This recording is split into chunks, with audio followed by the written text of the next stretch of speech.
Good evening, all. Farouk here from Disqualified Dads. I'm going to jump straight on into it.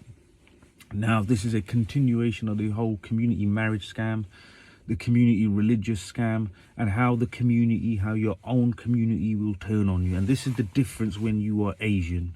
When you are brown, you are from a religious sort of culture in one sense. So you are, say, Asian, Muslim, potentially Sikh or Hindu, maybe from any of those South Asian religion or cultures. Let me tell you how this card is used against you and how the community turn against you. And let me tell you the truth about so-called, how can I put it, practicing religion on camera and off camera. We're going to talk about that, yeah? So we're going to expose all of this. Now, I'm working with this chap, right, yeah? I mentioned him in some of the coercive control elements, yeah? Now, this chap, unfortunately, like I said, separated, ended his religious ceremony with his wife, said enough is enough. Not his wife, his partner. He ended his nikah with his partner. Enough is enough. His kids were being alienated throughout their life, throughout their time. He was being controlled, and he was being, the control element and disrespect element was coming from the girl, her mom, dad, brother, her whole family, frankly. I believe the brother-in-laws that are married to this person says that they're all in on it as well. They're all in on the scam. Now, as I said, it's a community marriage scam. They all put on a persona. Anything like with mental health, personality disorders, no one wants to talk about, no one wants to get it out there. Again, like I said, all falls in community marriage scam. Religious persona, appear to be sensible, caring, community-related people. And add to that, they all feed into that element of cover-up. So if there's a personality disorder, mental health, they won't touch it. Marry him off, part of the scam, someone else's problem. So let me tell you how all these things line up now, yeah? Now, when you're a man in England, I can categorically tell you, you're already, a lot of people from other cultures and communities facing that abuse card. They all face it. It's a very tough card to be dealt. Once that card's against you, woman comes along crying and screaming, it's very hard not to believe. If I saw a woman crying and screaming now, I'd feel sorry. I'd want to protect her. I'd want to try and help her. It's very normal. It's understandable. Before I got involved in this circuit, I may have thought that as well. I may have just believed them automatically. Personality disorders, narcissistic behavior, very convincing. Add to that, so the family, the narcissist, the perpetrator's family, mum, dad, they're all in on it, the scam from the off. Like I said, when you're perceived to be humble, down to earth, you are targeted in a certain way.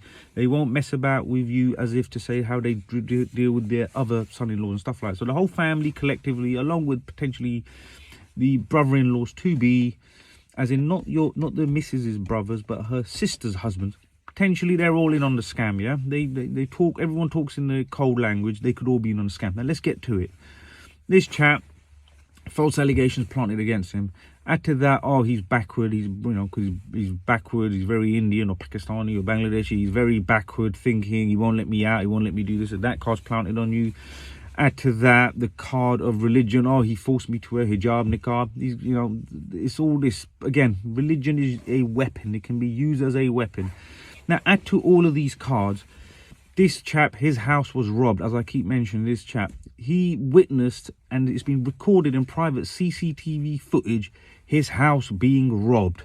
And shall I tell you who his house was robbed by? The perpetrator's friends, associates and relatives. And the chap told me he doesn't recognise any of them. And the whole school mums club, they all rocked up to his house to rob his house.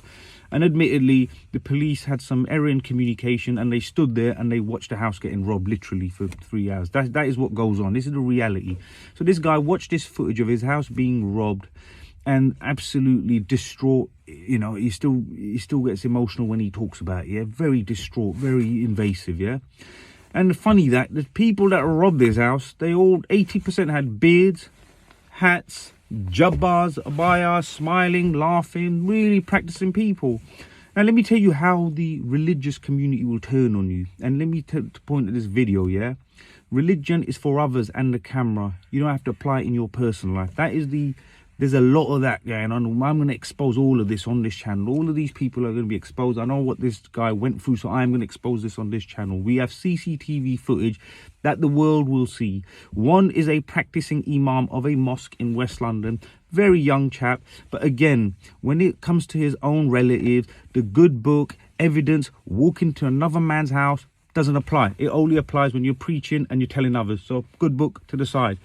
two brothers there, two chaps there. They worked for a very high level Islamic TV channel. They are associated with some high level global scholars with millions of followings. They're also associated with many charities, and they do many events. So when this footage is released, people will recognize these people, and you will see what they get up to off camera. How they enter a man's house. What does Islam say? It doesn't matter what Islam says, because it's your mate. It's your mate's cousin, sister, whoever. Islam doesn't apply when it's your own. That's what I'm talking about. Yeah, it doesn't apply. So these so-called practicing brothers, and like I said, these people stand there on TV and platforms with all these big people, ask for your good money to pay for charities, build homes in Syria, Libya, Lebanon, India, Pakistan, Bangladesh, goes on and on and on, while they engage openly and boldly robbing people's houses because someone made an allegation against that guy without any evidence. They don't even know the man. Where does it say in Islam, and I can talk about Islam, that you walk into another man's house?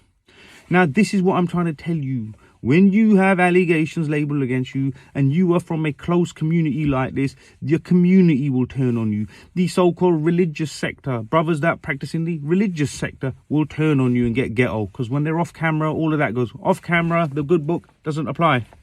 When it's your family member, good book doesn't apply. When it comes to family court, no religion, no good book applies. And this is the warning I am giving you. Understand what I'm trying to tell you, yeah? These are so-called high-profile practicing people. People look up to them. People follow them. They take people's money and they engage in house robbery. Private footage will be released in time for the world to see. Once these false allegations have been disproved, we are going to now show what goes on after that and behind false allegations.